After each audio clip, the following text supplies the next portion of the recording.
सीधा था कि सब प्यार से उसको भोंदू ही बुलाते थे। गायों की सेवा करता था और जिस आश्रम में रहता था वहां के गुरुदेव शाम को प्रवचन करते थे तो सबसे पीछे बैठ के सुनता था। भोंदू को लगता था गुरुजी जो बोल रहे हैं ये बिल्कुल सत्य है, इसमें कोई झूठ नहीं है। एक दिन गुरुजी प्रवचन करते हुए बोले, यमुना के पल्ली पार भांडीर वन में ठाकुर जी गैया चराने आए। भांडीर वन का नाम सुनते भोंदू कान खड़े हो गए। बोले भांडीर वन तो मैं जाता हूं गैया लेके, मुझे तो कभी मिले नहीं वहां पर। अरे मुंह में ही कमी होगी, मुंह में ही सामर्थ्य नहीं होगी उनको देखवे कि मैं ही नहीं देख पाए होंगे, वो तो आते होंगे वहां पे, मुझे ना दिखे होंगे। भोंदू ने पहली बार जिज्ञासा करी, गुरुदेव ठाकुर जी दिखते कैसे हैं? तो गुरुदेव भी हंस गया, अच्छा भोंदू पूछ रहा है, बैठ जाओ बताते हैं। मोर मुकुट पहनते हैं ठाकुर जी, और बोले दो कान हैं लेकिन कुंडल एक ही पहनते हैं। ठाकुर जी ऐसे पुष्प तोड़ के कान के ऊपर लगा लेते हैं, दोनों कानों में एक ही कुंडल को फेर फेर के पहनते। ठाकुर जी पीली पीतांबरी, ऐसी ठाकुर जी पीली पहनते हैं, पीली पीतांबरी। माला कैसी पहनते हैं? आती है। ठाकुर जी ऐसी पहनते हैं पूरी पैरों तक जाए। गुरु जी कह रहे हैं तो निश्चित है भांडीर वन में आते हैं ठाकुर जी। भोंदू अपनी गैया लेकर के भांडीर वन पहुंच गया। गैया चर रही थी, अब भोंदू ढूंढ रहा है, कभी वृक्ष के नीचे जाके देखे, कभी कहीं देखे, कभी ढूंढे कहीं से चंदन की सुगंधी आ जाए। गुरुजी बता रहे थे उनमें से चंदन की सुगंधी आती है, क्या पता कन्हैया यहीं कहीं हो। इतने भाव से, इतने प्रेम से और इतने भोलेपन से ढूंढने लगा ठाकुर जी को, और ठाकुर जी नहीं मिलते ना तो अपने आप को ही कोसता, मुंह में योग्यता ना होगी यही मारे ना मिल रहे, ठाकुर जी तो यही है। गुरु जी की बात गलत नहीं है, ठाकुर जी तो यही है। उसके उस सहज भाव पर, उसके उस सरल भोंदू पने पर ठाकुर जी रीझ गए। और इतने में ही भोंदू हताश निराश उदास बैठा था, खुद को कोस रहा था, मुंह में योग्यता ना है, मुंह ठाकुर जी मिलना है रहे। इतने में ही देखा सामने से असंख्य गायों का झुंड आ रहा है। तभी देख रहा है भोंदू पीतांबरी पहनी है, गले में वैजंती माला धारण की है, सिर पर पाग पहनी है, एक कान में कुंडल है, मंद मंद मुस्कुरा करके दतुइयां दिखा रहे हैं, कटाक्ष नेत्रों से कभी इधर देख रहे हैं कभी उधर देख रहे हैं, अपनी वेणु को कमर में कस करके गैयाओं के गले में गलवैयां डाल करके श्याम सुंदर भोंदू की तरफ चलते भय आ रहे हैं। ये दृश्य देख करके हाथ पांव कांपने लगे भोंदू के। उसको लगा मेरे पास तो आएंगे ही नहीं, है वहीं से मुड़ जाएंगे, अब मैं उनके पास जाके उनको असहज नहीं करूंगा, यहीं से देख लूं, यहीं से प्रणाम कर लूं। लेकिन जैसे जैसे प्रणाम करके ऊपर देखता ठाकुर जी और पास आ रहे हैं, और पास आ रहे हैं, और पास आ रहे हैं। जैसे ही ठाकुर जी आकर के बैठे, भोंदू के पास शब्द नहीं है, हाथ पैर कंपित हो रहे हैं, उसको सूझ ही नहीं रहा करूं क्या मैं, इनके लिए क्या बिछाऊं, कहां बैठाऊं। ठाकुर जी ने अपने आप ही भोंदू के गले में हाथ डाली, अरे तेरा नाम कहा है? जैसे ही ठाकुर जी ने नाम पूछा, भोंदू अपना ही नाम भूल गया, बोले मुझे याद ही नहीं मेरा नाम क्या है, पर प्रेम से सब लोग मुझे भोंदू बुलाते हैं। अब तो भोंदू नाम सुनते ही ठाकुर जी ताली दे दे के हंसने लगे, तेरा नाम भोंदू है? बोले हाँ मेरा नाम भोंदू है। और ठाकुर जी आपको अच्छा लगा? बोले हाँ बहुत अच्छा लगा।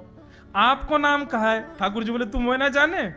बोले जानू तो ना हूं, लेकिन गुरुजी ने जैसा रूप बताया वैसा ही है आपको, तो आप कहीं नंदनंदन तो नहीं हो? ठाकुर जी बोले हाँ मैं नंदनंदन नहीं हूं, यशोदा जी को लाला, नंद जी को लाला। भोंदू बोलो जय हो भगवान, आज आपके दर्शन है गए। गुरु जी और सब बालकन को तो आप शायद रोज ही मिलते होंगे, लेकिन मैं ही अभागो, मुंह को आप आज ही मिले हो। ठाकुर जी बोले अब चल बात मत बनावे, जल्दी कछु खवा, मुंह को भूख लग रही है। भोंदू एक कपड़े में रोटी बांध के उसमें मिर्च और गुड़ रख करके लेके गया। 2 रोटी थी। भोंदू ने जैसे ही खोली, एक रोटी ठाकुर जी के सामने धर दी, एक अपने पास रख ली। बोले मैं भी तो खाऊंगा। ठाकुर जी ने बढ़िया रोटी ऐसे घुमाई और प्रेम से गुड़ खामे और रोटी पान लगे प्रेम से, और ठाकुर जी तो चप चप करके नेक देर में पा गए। भोंदू तो भूल ही गए, मुंह खानो भी, वो ठाकुर जी को ही देख रहा है। ठाकुर जी बोले और जोर की भूख लगी, ला अपनी रोटी दे दे। भोंदू बोलो मुंह को भी भूख लगी है। बोले अच्छा चल आधी आधी खा ले, मैं तो आधी तू खा ले आधी मैं खा लूं, दोनों खा लिए। कल ते नेक्स्ट से ज्यादा सी रोटी ले आइयो, भूख ज्यादा लगे, और सुन यही समय आइयो, मिलूंगा कल भी तोते। ठाकुर जी अपने मार्ग पर चले गए। भोंदू इतना प्रसन्न है, बोले आज मुझको ठाकुर जी मिल गए। गुरुदेव के प्रवचन का समय हो गया, भोंदू पीछे जाके बैठ गया, अपने गुरुदेव को प्रणाम करे, इनकी कृपा से ठाकुर जी मिले। उसने किसी को नहीं बताया, उसको लगा सबको ही मिलते हैं भगवान, मुझे ही मिले हैं बहुत दिन बाद। दूसरे दिन भोंदू खूब सारी सामग्री रसोई घर में इकट्ठा करके जाने लगा। किसी ने जाके गुरुदेव से कह दिया कि भोंदू बहुत सारी सामग्री ले जा रहा है। गुरुदेव ने जाके कही, भोंदू इतनी सामग्री ले जा रहा हो भैया, वो भंडारो करेगो का? नहीं गुरुजी, भंडारो तो नहीं करूंगा, वो नंद नंदन नाम है, वो यशोदा नंदन मदन मोहन, वो अपनी गैया चरा के आए, कल भी आए, मेरी रोटी खा गए, मैं भूखो ही रहेगो कल। या हमारे ज्यादा सी ले जा रहा हूं, बेचारे बहुत भूखे आए कल, कि उनको पेट भर जाएगा, मैं भी पा लूंगा, या हमारे गुरुजी आज ज्यादा सामग्री ले जा रहा हूं। गुरुदेव ने मन में सोचा, ये बात कोई और कहे तो अविश्वास किया जा सकता है, लेकिन भोंदू झूठ नहीं बोलता। गुरुदेव बोले, सुन सुन इधर बैठ, ठाकुर जी आए थे? बोले हाँ। अच्छा, उनका रूप कैसा था? जैसा रूप आपने बताया था ना गुरुजी, बिल्कुल वैसा, ऐसे कटाक्ष नेत्र, मोती जैसे दांत, ठाकुर जी की मुस्कान ऐसी, पाग ऐसी, कान ऐसे। लेकिन गुरुदेव बोले, रूप कैसा भी बता दे, चरण यदि इसने बता दिए तो मैं मान जाऊंगा कि ठाकुर जी थे। अच्छा, तूने चरण देखे? बोले हाँ गुरुजी, मैंने चरण देखे। चरण कैसे थे? ठाकुर जी के चरण जब वो चल करके आगे बढ़ते हैं ना तो चिन्ह बन जाते हैं, कहीं ध्वजा बनी थी, कहीं शंख बना था, कहीं कुछ बना था। जब चरण का यथावत वर्णन भोंदू ने कर दिया, गुरुदेव समझ गए, बोले निश्चित ठाकुर जी आते। नहीं तो भोंदू कहां जाने, इतनी बुद्धि नहीं है उस पे कि वो इतना सब कुछ ढूंढ धाड़ के मुझे बताए। भोंदू एक काम करेगा? बोले हाँ। ठाकुर जी आएंगे तो तेरे सखा बन गए? बोले हाँ। तो उनको लेकर के आश्रम आ जा, यहां पे आ जा। भोंदू बोला कि इतने योग्य बालक हैं, लेकिन ठाकुर जी ने किसी से नहीं कही, मुझसे कही है। अगर मैंने ये काम नहीं किया तो मेरा जीवन व्यर्थ है। भोंदू को लगा ठाकुर जी सबसे ही मिलते हैं, गुरु जी किसी से भी कह के बुलवा लेते, मुझको काम दिया। भोंदू ने तो उसको अपने हृदय में ले लिया, अब ये काम मुझे करना है। बोले गुरुजी मैं वचन दे के जा रहा हूं, ठाकुर जी को मैं लेके आऊंगा। भोंदू वन में चला गया। अब तो उसको मिलने की भी एक्साइटमेंट नहीं है और कोई उसके मन में भाव ही नहीं है, उसको ये है बस ठाकुर जी को मैं ले जाऊं। जा करके बैठा, ठाकुर जी अपनी गैया चराते भये, बढ़िया सुंदर एक डंडा पर हाथ टांगे भये ठाकुर जी आए। रूप देख करके फिर से भावुक हो गया भोंदू। ठाकुर जी आकर के बैठ गए, बोले चल जल्दी निकाल रोटी, भूख लगी है मुंह को। जय जय, एक प्रार्थना करूं? बोले करो। आप मेरे संग मेरे सखाओ ना आप? बोले हाँ तेरो सखाऊं तो मेरी बात मानोगे? बोले कहा, आप मेरे संग आश्रम चलो गुरु जी के पास। ठाकुर जी रोटी पाते जा रहे, ठाकुर जी ने अनसुनी कर दी बात। बोले जय जय कछु कहो ना, आप चलोगे ना? ठाकुर जी बोले हम तेरे सखा हैं, तेरे गुरु जी के सखा नहीं है। तू मोते मिल, तू मेरे संग खा, तू मेरे संग रहे, तू कछु कर, तो कुछ सब अधिकार है, लेकिन ये हम गुरु जी ते मिल बातें मिल ये सब हम नहीं करेंगे। हम बस तेरे सखाएं, तो ये जाने और कोई ये ना जाने। ए जय जय ऐसे मत कहो ना, वे नहीं बताते तो मैं तो आपको देख ही नहीं पाता, मैं तो आपको जानता ही ना हूं। उनने ही तो मुझको बताई कि आप भांडीर बनाते हो, आपका रूप ऐसा है, उनने कृपा करके मुझको आपसे मिलवाए हो, वे ही हमारी मित्रता के मूल आधार हैं, उनसे तो मिलवे चलो ना। ठाकुर जी बोले देख ज्यादा जिद मत करे, हमने तो उसे एक बार कह दी हम नहीं जाएंगे नहीं जाएंगे नहीं जाएंगे।